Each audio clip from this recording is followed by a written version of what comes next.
అత్తయ్య గారు, మీరు మోసపోయారు. నీ విషయంలోనా? రామరామ, నా మీద వాళ్ళు మీకు పూర్తిగా ఒపీనియన్ పోయేలా చేశారు. వాళ్ళేంటి ఒపీనియన్ పోయేలా చేయటం ఏంటి? ఎవరి గురించి చెప్తున్నా? అసలు ఇలా పక్కకెందుకు పిలుచుకునొచ్చా? అత్తయ్య గారండి, మీరిలా కనీసం విలువైన ఇవ్వకుండా మాట్లాడుతున్నారు అంటే కారణం సంతాన లక్ష్మి మీకు ప్రత్యక్షమై మీతో మాట్లాడటం, నా గురించి ఆవిడ నెగిటివ్ గా చెప్పడమే కదండి. వాస్తవానికి వచ్చింది అసలు సంతాన లక్ష్మి కాదు. ఆ గెటప్ తీసుకుని శరణ్య వచ్చిందంట.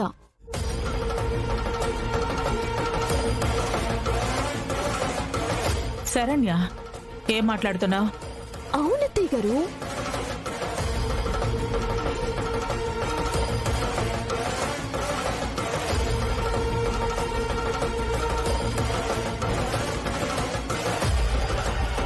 నేను నీ మాటలు నమ్మను.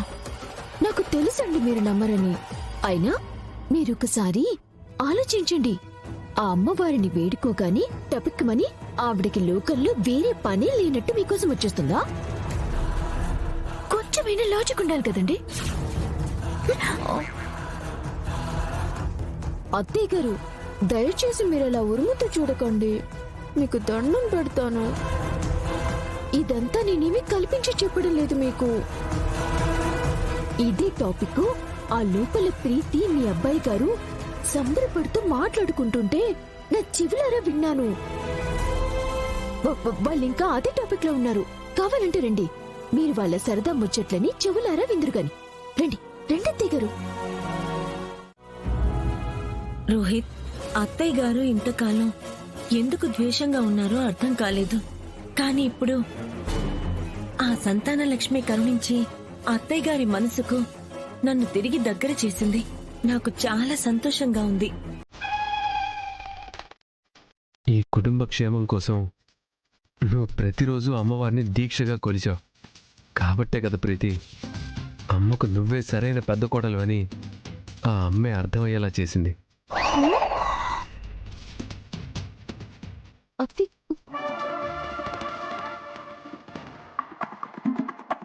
లేదంటే అవని చేస్తున్న మ్యానిపులేషన్కి ఇంకా నీ మీద ద్వేషంతోనే ఉండేది.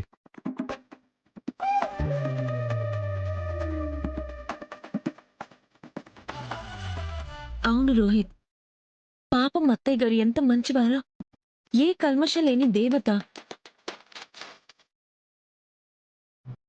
అయినా ఆ మంచి మనసున్న మనిషిని అనన్య ఎందుకలా తప్పుదారిలోకి తీసుకెళ్తుందో అర్థం అవడం లేదు.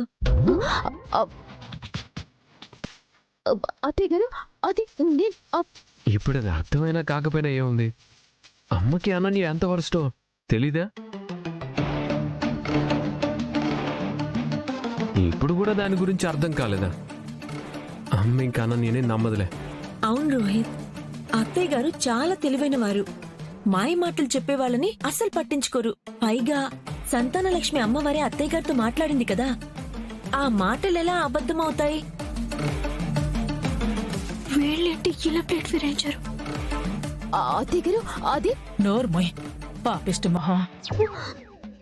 ఇంకా ఎన్ని రోజులు ఇలాంటి కన్నింగ్ ఆలోచన చేస్తూ ఉంటా? అయినా లోపల వాళ్ళిద్దరు ఏదో ఏకాంతంగా మాట్లాడుకుంటూ ఉంటే వచ్చి దొంగలా వింటావా?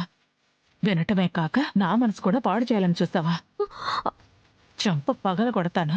ఇంకోసారి ఇలాంటి పనులు చేశావంటే పళ్ళు రాలిపోతాయి. ఏమనుకున్నావా?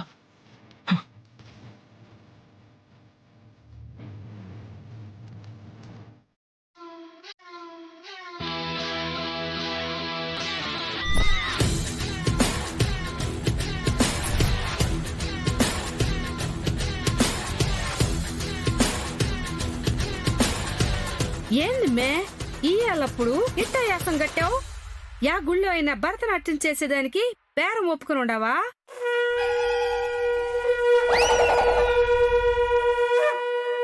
ఈ గెటప్ చూస్తుంటే అమ్మవారిలాగా కూడా అనిపించటం లేదా?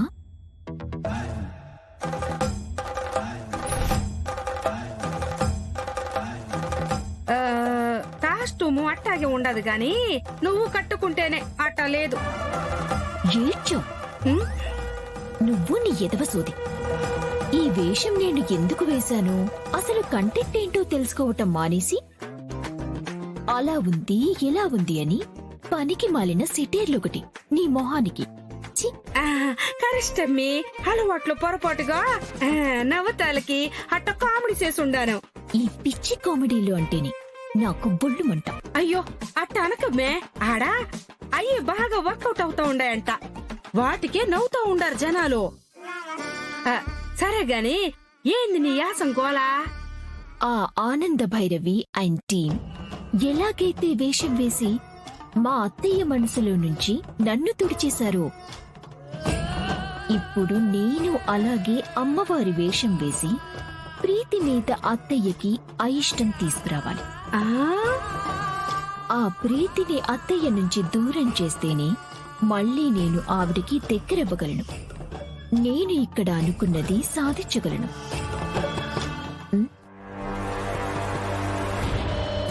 ఇప్పుడెవరు? వదినా?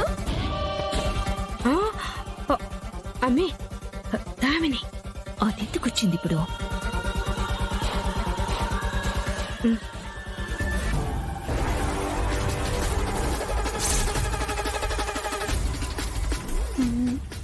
ఏంది మే, నువ్వు ఈ టైంలో వచ్చుండవు?